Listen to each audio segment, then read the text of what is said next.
All right. So the Super Falcons of Nigeria will take on the Atlas Lionesses of Morocco in the final, the grand finale of the Women's African Cup of Nations in Morocco. All the chips are on the table. The winner walks away with the trophy and $1 million prize money. This could either be a 10th WAFCON trophy, Women's AFCON trophy for the Super Falcons, or a first numero uno, a first Women's AFCON trophy for Morocco. So two different sides right here. This is the match preview video, so we have the match preview in this video, I guess. We're going to be talking about the match coming up, of course, the previous match we played in the semifinal. Also, our last meeting against Morocco in the semifinal of the Women's AFCON, the last edition of the Women's AFCON. We got to take some lessons from that situation. And last but definitely not least, the lineup predictions. We're going to do that at the end. But first, of course, please make sure to like this video, subscribe to the channel. Thank you very much. So yeah, Super Falcons of Nigeria will be taking on Morocco on Saturday, the 26th of July. This Saturday, the 26th of July, 9 p.m. Nigerian time will be the start, and the game will be hosted at the Olympic Stadium in Rabat. Now, to watch the game, you can catch it on Super Sports. That's on DSTV. You can also catch it on beIN Sports, wherever has beIN Sports at. You can catch it on there. But when it comes to the last game the Super Falcons played, I felt like it was a good result, earned result. We were the better team in the big scheme of things. I think we did well at times, but at times I did feel we were a little bit too idle. We had a couple of idle moments, and South Africa grew into the game. Probably in the first half, there was in the middle of the first half, the few injuries that happened that kind of threw everything off.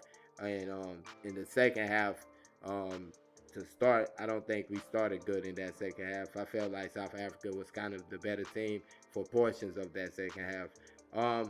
But at the end of the day, we got the job done. A number of missed opportunities, missed chances that we normally would be putting away, but we were missing them on the day. I do feel like, look, you can't be scared of missing those chances. Keep on keeping on. I feel like when you just sit back and allow the other team to have the ball, that's not putting yourself in a good position, and that kind of leads to what happened to us on game day when we gave away that penalty. So I think you just got to keep on attacking, and hopefully the other team cracks. You just got to keep on being resilient with your attack. Even if you miss, you got to keep coming back, and I feel like that's going to make their will break at the end of the day.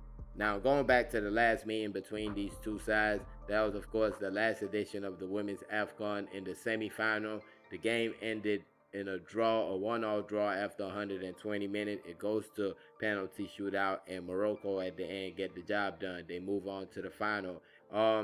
Super Falcons picked up 2 red cards in the game. That was, of course, one of the biggest talking points after that game, and they fought real hard, even with those 9 players, to hold on all the way to the penalty shootout. But at the end, like I said, Morocco got the job done. But that being said, you definitely have to look out for lasers. The lasers will be out. They will be pointing the lasers in the players' faces.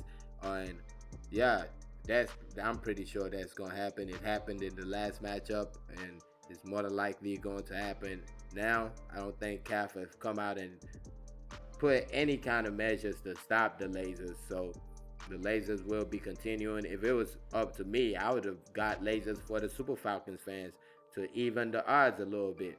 But yeah, they're definitely going to be coming out. I think they are kind of troublesome, but I don't see it as something that will totally stop you from what you're trying to do on the pitch. So I feel like we can get around that, or at least withstand that. Of course, the crowd is going to be a huge factor for Morocco. I feel like we got to come in and feed off their crowd. We got to come in trying to spoil their day. So we got to feed off the crowd instead of letting it intimidate you. You got to let it just fuel you and try to prove all of them wrong. Try to make all of them have a really bad day, because they'll have to watch you lift that trophy if you do that. So I feel like we got to feed off the crowd. We got to come in here and be aggressive. Not aggressive in like giving away fouls and stuff, but in the way we approach the game. We just got to really not care about all that type of stuff and just come in here and try to dominate. Now, going into the match, I feel like there's probably not going to be too many changes in the team that took on South Africa. Of course, it was the same team that started the game against Zambia that started the game against South Africa. So I don't really think there'll be too many changes. Probably a player like Jennifer Echegini, who went down and had to be substituted. Maybe she'll be questionable for this one right here. But outside of that, I can't really see the coach making too many changes. Of course, the defense with goalkeeper is solid. Nothing happening over there. Of course, Osinachi Ohale did make that mistake, but that was that mistake. I really don't see it as something to really worry about. She made a mistake, like a lot of players on this team have made mistakes all through the competition. Just so happens it gave up a goal, and yeah, tough one right there. Tosin Deme has been fantastic. Hopefully, she carries that on into the final. Ashley Plumpton, fantastic. Michelle Aloze kind of joined the party a little bit later on, but she's been solid all the way, especially the last game. I felt like that was probably her best performance of the competition.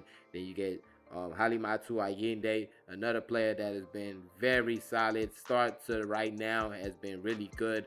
I felt like the referee tried to take her out the game against South Africa. Early foul for that free kick, a couple other niggly fouls. Then she's like, hey, hey, hey.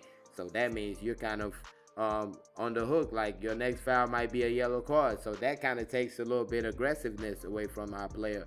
But luckily enough, she held on till the second half when she finally got that yellow, and it really didn't affect the team in any ways. Falashade Jamilusi has been fantastic. Won the penalty for the first goal, looking lively. But for me, I really haven't seen the best of Falashade Jamilusi. I think she has a little bit more to give, and hopefully she brings that up in this final game. I think she is a real tough player to deal with when she's on the ball driving forward. She can create a lot. She can score. So I think the best is definitely yet to come for her. Then you look at the three players in front. Of course, Rashida Tajibade, I think she was mostly in the midfield, but they got her up top. Another real good performance. I think she's been real good since the quarterfinals. Chiwendui Hazu, I felt like was also good. Didn't get that goal, but was also good. Esther Okoronkwo, definitely good. Did miss a couple of chances, but did have the assist for the second goal, and now has 5 assists in the competition so far. So I really don't think any of these players will be changed going into this one, outside of course, Jennifer Echegini. She might be replaced if she's not healthy enough to play in the match. And then you'll be looking at Deborah Biodun, Christy Uchebe. Christy Uchebe came in for Jennifer Echegini in that match. So maybe she comes into the star lineup in this one right here. But that being said, let me know your thoughts, your predictions. Put them in the comment section. For me, I feel like the Super Falcons will get the job done. Morocco have just not gone against a team as good as the Super Falcons. They played against Zambia, and it was real tough for them.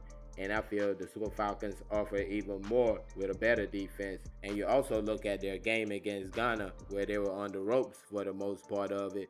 So I think this is a team that the Super Falcons can take advantage of. And if the Super Falcons come out with the right plan, they can get the job done and complete Mission X.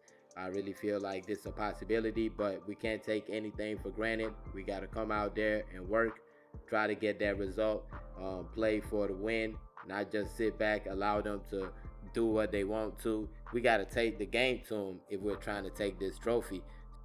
Thank y'all for watching. Peace.